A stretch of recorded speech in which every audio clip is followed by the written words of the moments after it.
Hello. Nice to. Hello.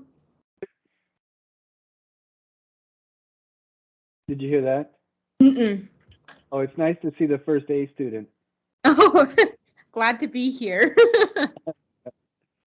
Well, that's great. I have started a recording, so we are recording this, and I will email a link to that to everybody. I wanted to let you know that, and it looks like you may be the only person that comes on, and that is perfectly fine. Sweet. You'll be the voice of the class, so don't be stressed about that burden of responsibility, even though it is a large one. But what I wanted to do, this is going to be a short meeting. And I just wanted to address some of the more common concerns that people have and give you, since you are actually here, an opportunity to ask any questions that you might have. Okay. So thank you very much to everybody who is taking the 3D design class online section this summer. Summer is usually a time to recharge for the school year, so I really appreciate the time that and the interest everybody has in this class. Although it is necessary to graduation, sometimes it can be a burden when you're doing all these other things.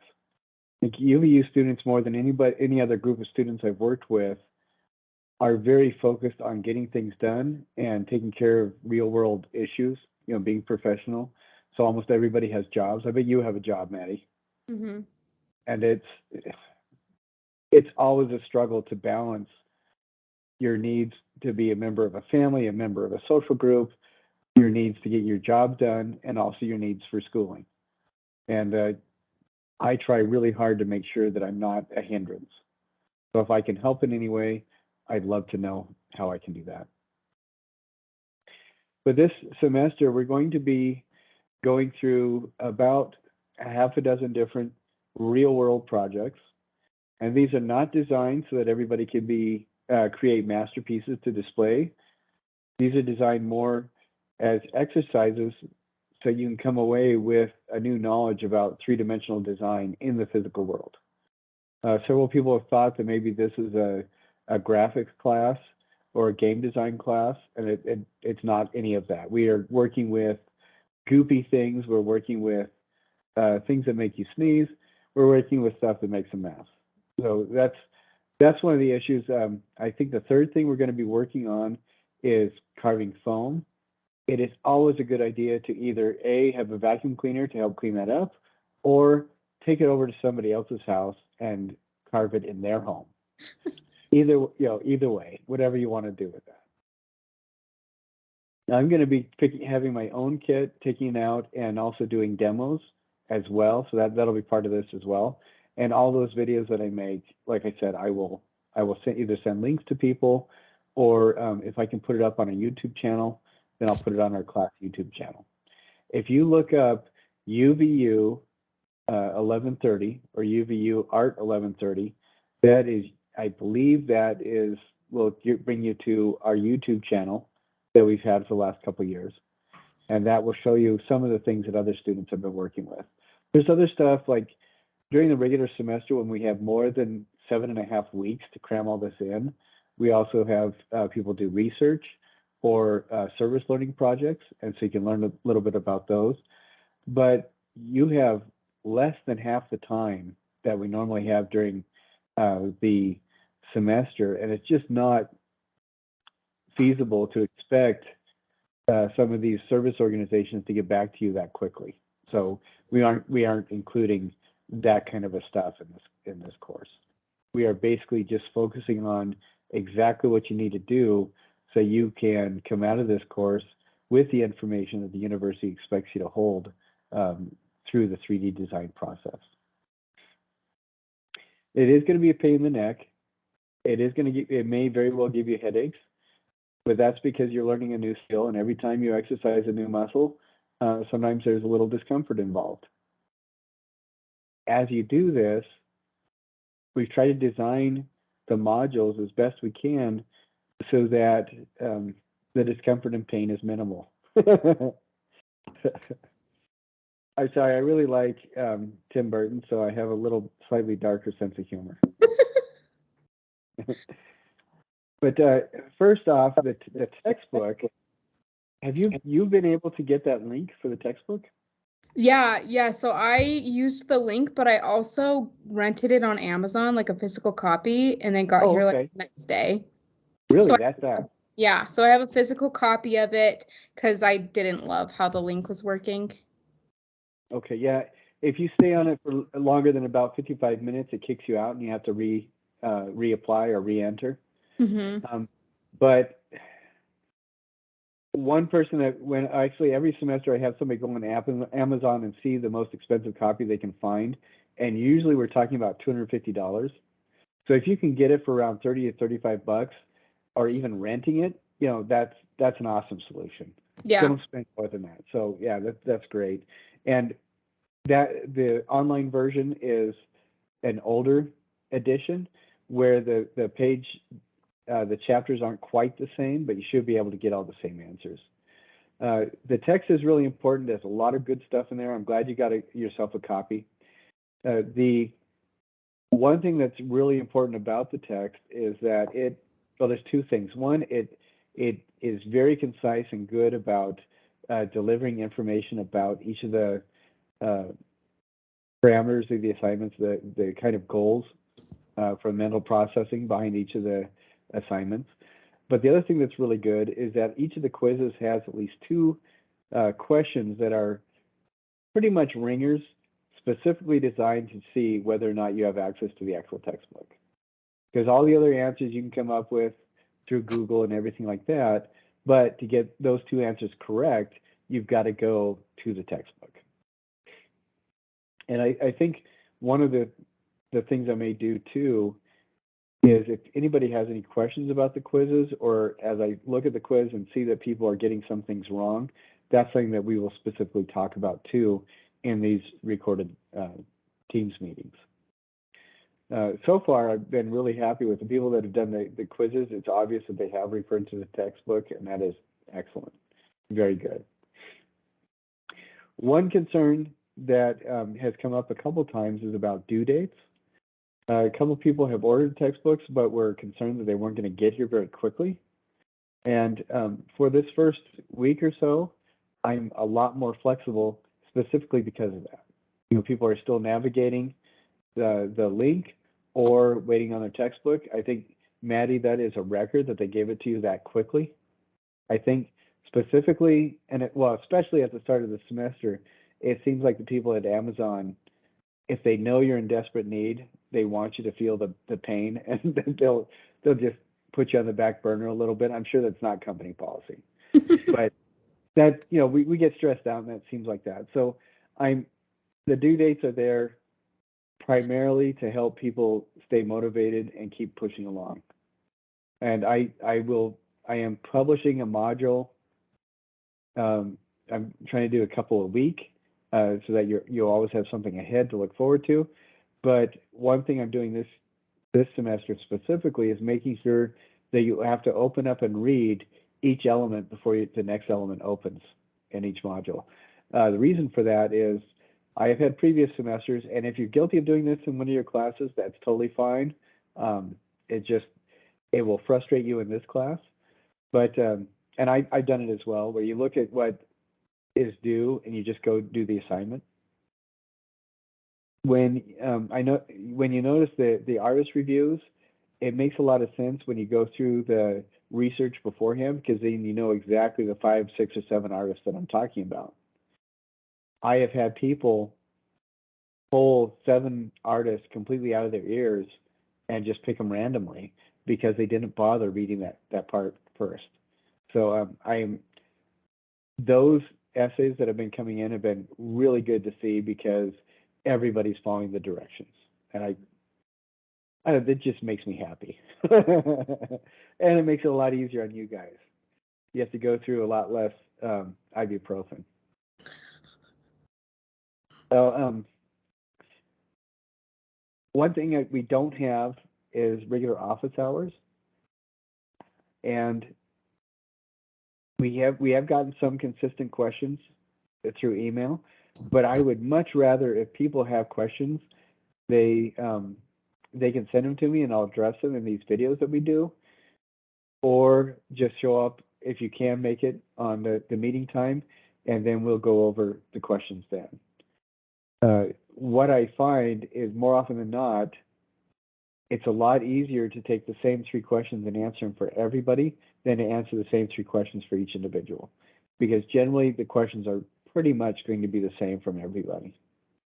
There are some exceptions, but not an awful lot. One question is about the kits. I'm confident now that almost everybody has kits. That room should be open. A couple people had a really hard time finding it, but it is in the Gunther Technology Building, and that is the building that is attached to the right side, the north side of the Norda Center. And there, in that building, that's where the south end of the building, or actually about 15 feet away from the Norda Center, is where some of the offices for the visual arts are. And on the north end of the building, so the side opposite the Norda Center, is where some other offices for the visual arts department are. And so that's where that building is. Did you have any problems at all finding the room, Maddie, when you went to go get your kit? It was a little confusing because I'd never been to like that part of campus before. Like I've been in the GT building, but like I went to like the 5th floor where all the stairs are, like the general. Right. And then I didn't realize that you had to go out the doors to go to the other part of the building. So it was just a little confusing. But I got there. But you did find it. Yeah. Okay, good. Yeah, you have to go out of the building. There is a set of stairs that is clanky, old, and metallic that you can go down and stay inside the building. But then you have to go back up that stairs, walk north to another set of stairs to go down the rest of the building and stay inside. So yeah, we lovingly refer to it as the Bermuda Triangle armpit of the GT building. Yeah. Because phones don't work in our room generally. None of the tech works. Well, I shouldn't say that. The tech always works except for when class starts, and then you can't get a good signal. And it's just one of those things. So I'm glad you were able to find it. That's great. Me too. Now we tried to put everything in that kit, and that kit represents majority of your lab fee. If you were to put that kit together yourself, we figured it would cost you about $75 to $100. So it's a pretty good deal, and that gives you about everything that you need to cover this, except for we don't allow for paint, and if you need more paper mache, you probably need to add more to that. And I'll talk about that more later. But this first project is building a little house and taking photos of it, and all that stuff is in there. Second project is making a form out of wire, and you got the tools there and the wire there. The third project is carving foam, and that's where you're also going to be doing paper mache. If you are moving ahead and you see that third project module open up, I have not put on some good videos of paper mache yet. I'm going to do that when I do a demo.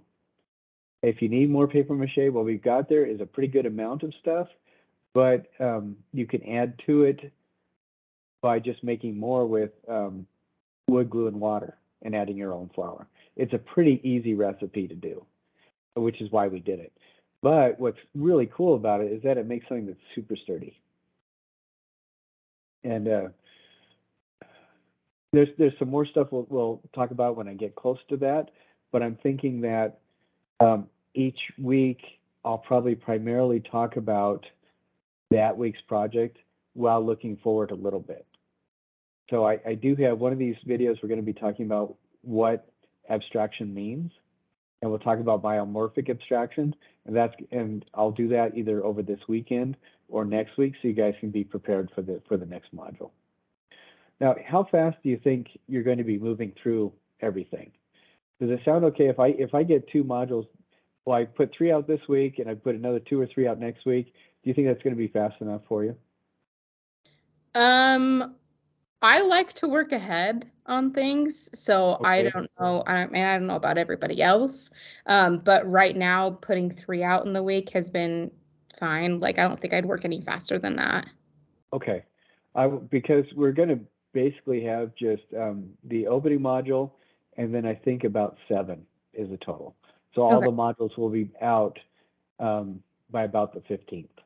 Okay, sweet. Yeah, I'm almost done with the second module, so that's about the pace I've been kind of going at. Okay, great. Now, 3 of these modules, we're going to have discussion periods.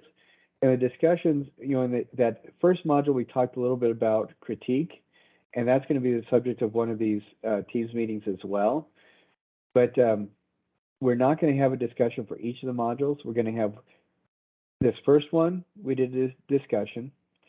And then when we do the paper mache and foam, we'll probably have a discussion then, but I think we'll probably vote on that, whether we want to do that or a little bit later.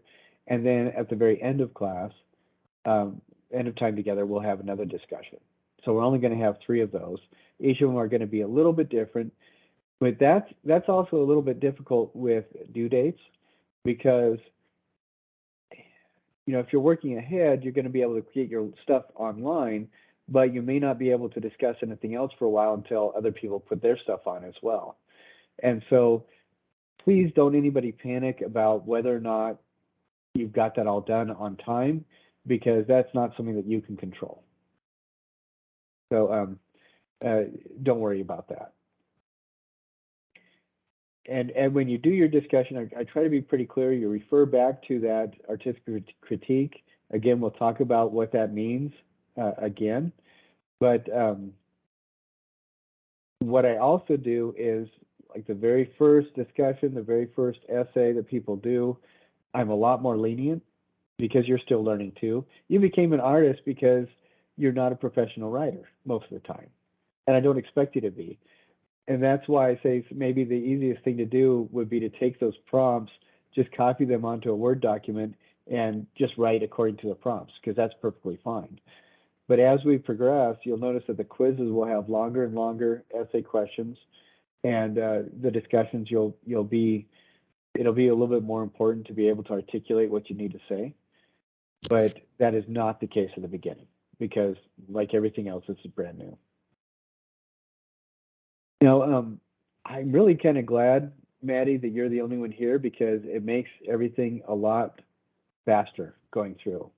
And you must be really smart, because you haven't been asking a lot of questions. So that's great.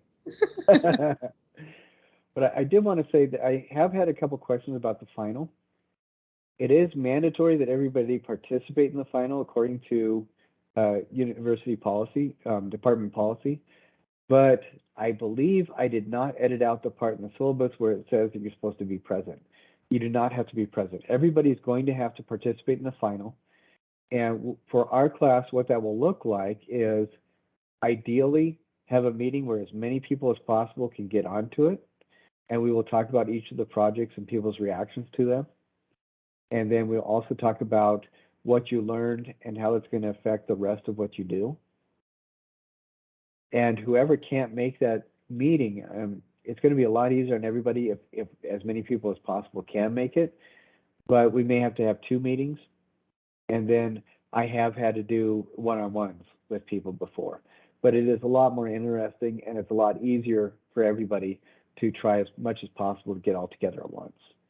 So as we progress, we'll be able to look forward to doing that.